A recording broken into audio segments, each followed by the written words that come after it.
Be careful how you respond if someone gives you this psychological test. Men and women interpret this differently, and the way you interpret it reveals a lot about your personality and the problems you're likely to face in life. Imagine someone fills a jar with fresh cheese to attract you. At first, you're cautious, but after a while, you start tasting and enjoying the food. The cheese is so good and plentiful that you think, finally, I can relax. I don't need to search anymore. I can stay here, eat here, and finally enjoy and live my life. Over time, the level of cheese goes down, and you start gaining weight and becoming lazy because even though the cheese isn't as fresh anymore, it's still easy cheese and you're comfortable. Then, sometime later, you reach the bottom of the jar, and that's when you have to face the truth you've been avoiding. I'm trapped, and I won't be able to get out. You realize you're no longer free and have to do what the owner of the jar says if you want to keep getting cheese.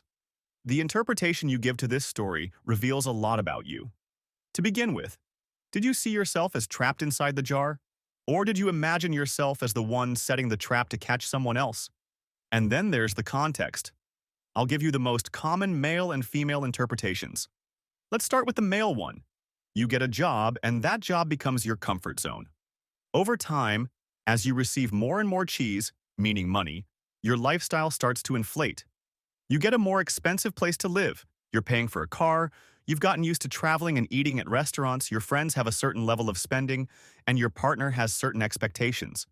Maybe you got yourself a girlfriend with expensive tastes.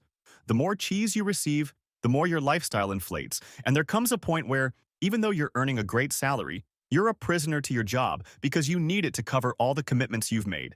And yet, the same job that traps you could have given you freedom if you had kept your expenses low and saved that cheese to invest in a business or a cow that could produce your own cheese. Now, a common female interpretation goes like this. This happened to a friend. She was stunning, truly gorgeous. And I say was because she's not as beautiful anymore. She earned her own money, and one day she met a man who gave her way more cheese than she already had. She relaxed and moved into his jar without securing a commitment first. Over time, they had kids, and he started giving her less and less. Now, she's trapped because she has two mouths to feed, she's no longer generating her own cheese, and she doesn't have the beauty or the suitors she once had. These are two common interpretations, but look at the tragedies people interpret in the comments. I want to show you this graph. The turning point in my life happened at 33. That's when everything started to improve, and I began focusing on my habits. It all happened after reading Atomic Habits, and it makes me angry that I didn't read it earlier.